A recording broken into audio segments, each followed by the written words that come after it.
کل ہی میں نے ایک ویڈیو کلپ سنا، ایک شخص ہے حسن اللہ یاری، اہل تشیع شیعہ حضرات کا ایک نامی گرامی عالم ہے، ذاکر ہے۔ سند ہے الادب المفرد تالیف امامهم الحافظ الحجہ ابی عبداللہ محمد بن اسماعیل البخاری متوفى سنة 256۔ اچھا، چاپ المکتبہ توفیقیہ بل سیدنا الحسین القاہرہ میں چھپی ہے کتاب عزیزو، یہ ٹھیک ہے نا۔ یہاں پر صفحہ نمبر 242 حدیث نمبر 724، بد معافی کا صفحہ نمبر 243 حدیث نمبر 726۔ حدثنا عباس النرسي حدثنا عبد الواحد حدثنا ليث أخبرني رجل من أهل البصرة قال سمعت معقل بن يسار يقول انطلقت مع أبي بكر إلى النبي صلى الله عليه وآله وسلم، میں ابو بکر کے ساتھ نبی صلی اللہ علیہ وسلم کے پاس گیا، فقال یا ابا بکر، انہوں نے فرمایا یا ابا بکر للشرك اخفى فيكم اخفى من دبيب النمل، شرک تم میں شرک آپ میں چونٹی کے حرکت سے، چونٹی کے چلنے سے زیادہ، کیونکہ چونٹی چلتا ہے تو بہت آرام سے چلتا ہے، اس کا حرکت بہت واضح نہیں ہوتی، اس سے زیادہ جو ہے آپ میں مخفی ہے۔ اچھا ٹھیک ہے نا۔ پاکستان میں نہیں ہوتا، باہر ہوتا ہے، وہ غالباً امریکہ میں۔ تو آئے دن وہ صحابہ کرام علیہم الرضوان کے بارے میں طرح طرح کی غلط باتیں کرتا رہتا ہے، یعنی چٹے ننگی گالیاں دیتا ہے صحابہ کرام کو۔ اور یہاں کے جو پاکستان کے اہل تشیع ہیں، یہ اپنی منافقت کا رنگ دکھاتے ہیں، کہتے ہیں جی ہمارا تو یہ عقیدہ ہی نہیں۔ اگر تمہارا عقیدہ نہیں، پھر تمہارا پالتو جو بول رہا ہے، یا اس کو چپ کراؤ، یا پھر اس کی دم پہ ہم ہاتھ رکھیں تو پھر تمہیں کیوں تکلیف ہوتی ہے؟ تو یہاں چپ رہنے کی وجہ ہے، وہاں آزادی ہے، اس لیے وہاں کوئی روک ٹوک نہیں، وہاں جو مرضی بکے جاؤ۔ تو اس نے امام بخاری رحمۃ اللہ تعالی علیہ کی کتاب ہے الادب المفرد، کیا نام ہے؟ الادب المفرد۔ اس کتاب میں سے ایک روایت پیش کی ہے، اس میں یہ ہے کہ نبی کریم علیہ السلام نے فرمایا تھا، اے ابو بکر، تمہارے اندر شرک چونٹی کی جیسے چال ہوتی ہے نا، پتہ نہیں چلتا چونٹی کا، آہستہ آہستہ چلتی رہتی ہے، اس کی حرکت محسوس نہیں ہوتی۔ تو فرمایا کہ تمہارے اندر شرک چونٹی سے بھی زیادہ مخفی ہے۔ تو یہ بات لے کر وہ کہتا ہے کہ ابو بکر مشرک تھے، ٹھیک ہے نا۔ اب اس کا میں نے جواب عرض کرنا ہے، اور ویسے یہ ان کا معمول یہی ہے۔ یہ میرے پاس قرآن کریم کا ترجمہ موجود ہے اہل تشیع حضرات کا، اس میں انہوں نے آخر میں کچھ مضمون بنائے ہیں، مضامین بنائے ہیں، اس کو آپ ذرا پڑھ لیں۔ یہ موٹی سی سرخی ہے اصحاب رسول، لکھا ہوا نظر آ رہا ہے نا، اصحاب رسول۔ پھر نیچے اصحاب رسول کے تعارف میں جو انہوں نے سرخیاں باندھی ہیں، صرف وہ سن لیں، تفصیل نہیں۔ ضعیف الایمان یعنی کمزور ایمان والے، جہاد میں شرکت نہ کرنے والے۔ بندہ پوچھے جہاد میں اگر صحابہ شرکت نہیں کرتے تھے تو یہ جو علاقے فتح تمہارے باپ نے کیے جا کر ہیں؟ جہاد میں شرکت نہ کرنے والے، توبہ، مجلس رسول میں شور مچانے والے، کھیل تماشے کو نماز پر ترجیح دینے والے، رسول صلی اللہ علیہ وسلم پر بدگمان یعنی حضور کے بارے میں بدگمانی کرنے والے، میدان جنگ سے فرار اور جاہلیت کی سوچ رکھنے والے۔ یعنی یہ سرخی ہے، سرخی کے تحت پھر مضمون ہوتے ہیں آگے۔ یہ اس طرح کے نظریات صحابہ کرام علیہم الرضوان کے بارے میں پیش کیے جاتے ہیں۔ تو اس روایت پر میں گفتگو کرتا ہوں انشاءاللہ تعالی۔ آپ پر جیسے دن چڑھتا ہے تو سب کو واضح ہو جاتا ہے کہ دن چڑھ چکا ہے، تو ایسے ہی آپ کو حق واضح ہو جائے گا انشاءاللہ تعالی۔ یہ ہمارے جو مدرسے ہیں نا، مدرسوں کے اندر جو علم پڑھایا جاتا ہے، جب اصول پڑھائے جاتے ہیں تو اصول کے اندر سب سے پہلی جو بنیادی کتاب بچوں کو پڑھائی جاتی ہے، جو عالم کورس کرتے ہیں، یہ کتاب پڑھائی جاتی ہے۔ میں نے یہ 2014 میں، کتنے سال پہلے بولا، 9 سال پہلے اس کتاب کو پڑھا تھا۔ تو اس کتاب میں سے ایک اصول جو ہمیں پڑھایا گیا، یہ کتاب ہے، پہلا اصول جو ہمیں عالم کورس میں پڑھایا جاتا ہے، وہ کتاب شروع ہو رہی ہے البحث الاول، پہلی بحث، ٹھیک ہے، پہلی بحث فی کتاب اللہ تعالی، پہلی بحث ہے اللہ کی کتاب کے بارے میں۔ اللہ کی کتاب کون سی ہے؟ قرآن کریم۔ پہلی بحث اصول کی کتاب کے اندر پہلی بحث اللہ کے قرآن کے بارے میں ہے۔ تو لکھتے ہیں فصل فی الخاص والعام فالخاص لفظ وضع لمعنى معلوم او لمسمى معلوم على الانفراد كقولنا في تخصيص الفرد زید وفي تخصيص النوع رجل وفي تخصيص الجنس انسان والعام كل لفظ ينتظم جمع من الافراد اما لفظا كقولنا مسلمون ومشركون واما معنى كقولنا من وما وحكم الخاص۔ یہاں پر مین بات آ رہی جو میں نے آپ کو سننی، برکت کے لیے میں نے پچھلے الفاظ بھی پڑھ دیے ہیں۔ وحکم الخاص یعنی قرآن کا جو خاص لفظ ہوتا ہے، قرآن کے جو الفاظ ہوتے ہیں جس کو خاص کہتے ہیں، وحکم الخاص یعنی قرآن کے الفاظ کا جو حکم ہے، من الکتاب، وحکم الخاص من الکتاب، قرآن کے جو الفاظ ہیں ان کا حکم کیا ہے؟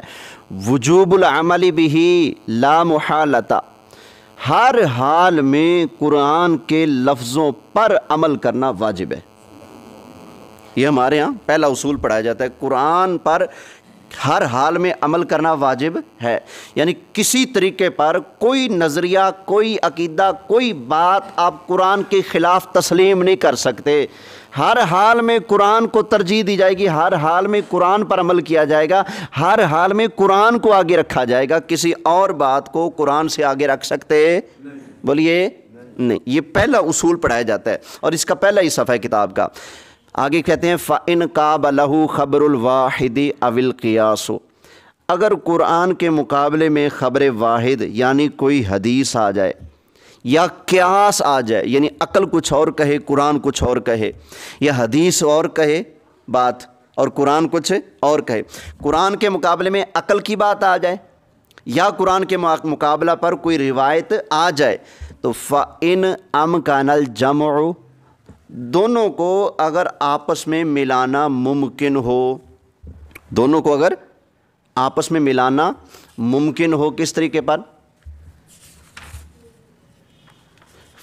فَإِنْ أَمْكَنَ الْجَمْعُ بَيْنَهُمَا بِدُونِ تَغْيِيرِ فِي حُكْمِ الْخَاصِ يُعْمَلُ بِهِمَا، یعنی عقل کی بات کو اور قرآن کی بات کو دونوں کو جوڑ کر دیکھیں گے، ملا کر، اگر دونوں باتوں کا مطلب ایک ہے تو پھر ہم دونوں پر عمل کریں گے کیونکہ آپس میں وہ ٹکراتی نہیں ہے۔ لیکن اگر عقل کچھ اور کہے، قرآن کچھ اور کہے، روایت کچھ اور کہے، قرآن کچھ اور کہے، تو اب کیا ہوگا؟ باتیں آپس میں ٹکرا رہی ہیں نا، تو دونوں کا جوڑ بنتا نہیں۔ اب ایسے میں یہ کریں گے، دو طریقے ہیں، جو عقل کی بات ہے یا پھر جو روایت آ چکی ہے اس کے معنی کے اندر کوئی تعویل کریں گے، مطلب نکالیں گے، کہیں گے نہیں اس کا مطلب یہ نہیں یہ ہے، تاکہ قرآن کے معنی میں کوئی تبدیلی نہ آئے۔ روایت کے الفاظ آگے پیچھے کرنے پڑ جائیں تو کر لیں گے، عقل کی بات کو آگے پیچھے کر کے کوئی اور مطلب نکالنا پڑے تو نکال لیں گے، لیکن قرآن کے لفظوں اور معنی میں کوئی فرق آنے دینا بولیے نہیں۔ اگر یہ ہو جائے تو ٹھیک، وَإِلَّا يُعْمَلُ بِالْكِتَابِ، اگر یوں دونوں باتوں کو ملانا ممکن ہو تو ٹھیک، وگرنہ صرف قرآن پر عمل کیا جائے گا۔ وَيَتْرُكُ مَا يُقَابِلُهُ، قرآن کے مقابلہ پر جو چیز آئے گی، چاہے عقل کی بات ہو چاہے حدیث کی بات ہو، اگر وہ قرآن کے خلاف ہوگی تو اس کو چھوڑ دیا جائے گا، صرف قرآن پر عمل کیا جائے گا۔ مطلب اس کا یہ اب آپ کو آسان کر کے، کیونکہ یہ پھکی میں کسی اور کو دے رہا ہوں اس لیے یہ پڑھ کر سنانا ضروری تھا کہ ہمارا اہل سنت کا یہ مذہب ہے، ہمارے ہاں صرف وہ بات اتھینٹک ہے جو قرآن کے مطابق ہو، جو قرآن سے ٹکرا جائے، کسی کتاب کے اندر بھی لکھی ہو وہ بات قابل قبول، بولیے قابل قبول نہیں ہے۔ قابل قبول صرف وہ بات ہے جو قرآن کے مطابق ہو۔ مثلا سکول کی کتاب میں لکھا ہو اللہ ایک ہے، قرآن کے مطابق ہے کہ نہیں؟ حالانکہ نہ وہ حدیث ہے، ہاں حدیثوں کا مطلب یہ بنتا ہے ضرور، ٹھیک ہے نا۔ اخبار میں لکھا ہو اللہ ایک ہے، اس کا کوئی شریک نہیں، قرآن کے مطابق ہے کہ نہیں؟ ہم اس کو مان لیں گے۔ اگر صحیح بخاری میں لکھا ہو معاذ اللہ کہ خدا دو ہیں، قرآن کے مطابق ہے خلاف ہے؟ خلاف ہے۔ تو مطلب کسی بھی اعلیٰ درجے کی کتاب میں بات آ جائے، اگر وہ قرآن کے مطابق ہے تو مانی جائے گی، قرآن کے خلاف ہے تو مانی جائے گی؟ بولیے نہیں۔ اب یہ جو روایت ہے کئی طرح سے قرآن کے خلاف ہے، لہذا یہ قابل قبول نہیں۔ اور پھر ایک اور وجہ بھی ہے، یہ روایت ہے بھی ضعیف۔ اب وہ یہ امام بخاری کی جو کتاب ہے الادب المفرد، یہ میرے ہاتھ میں ہے، اس میں سے میں وہ روایت آپ کے سامنے پڑھتا ہوں۔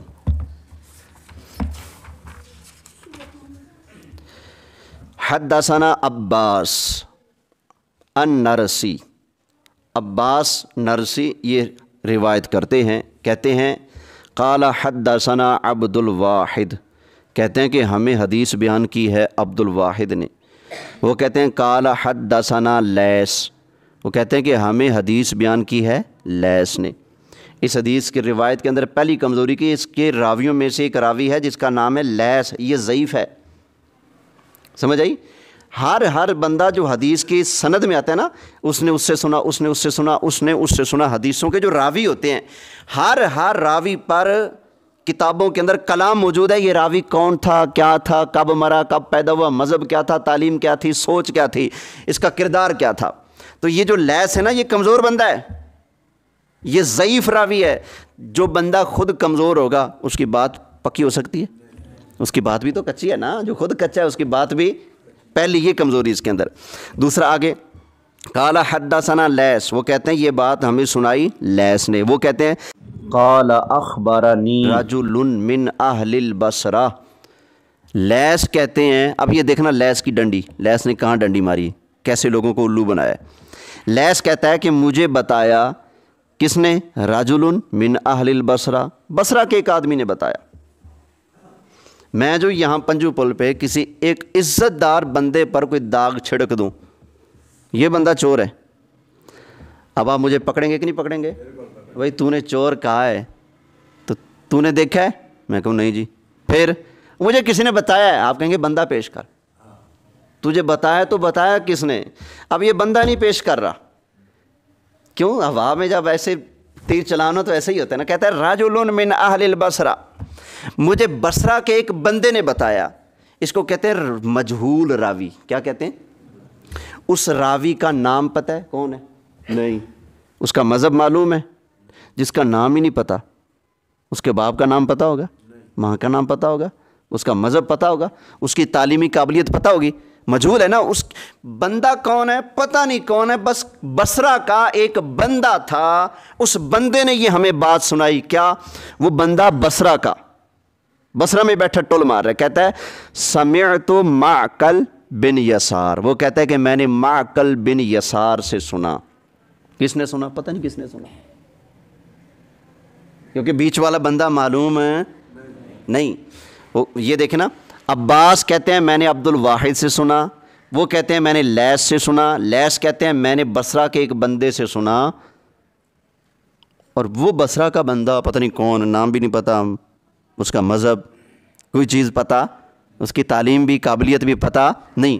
وہ بندہ کہتا ہے کہ میں نے سنا معقل بن یسار سے، وہ کہتے ہیں کہ میں ملا ابو بکر صدیق سے۔ معقل بن یسار کس سے ملے؟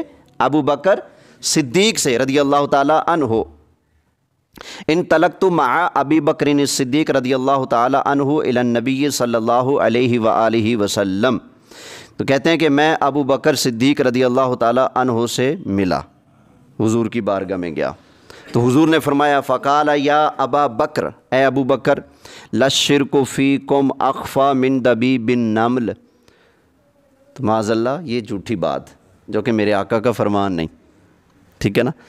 تو کہتے ہیں کہ نبی پاک نے فرمایا اے ابو بکر، تمہارے اندر شرک چونٹی سے بھی زیادہ مخفی ہے، چونٹی سے بھی زیادہ تمہارے اندر شرک کیا ہے؟ مخفی ہے۔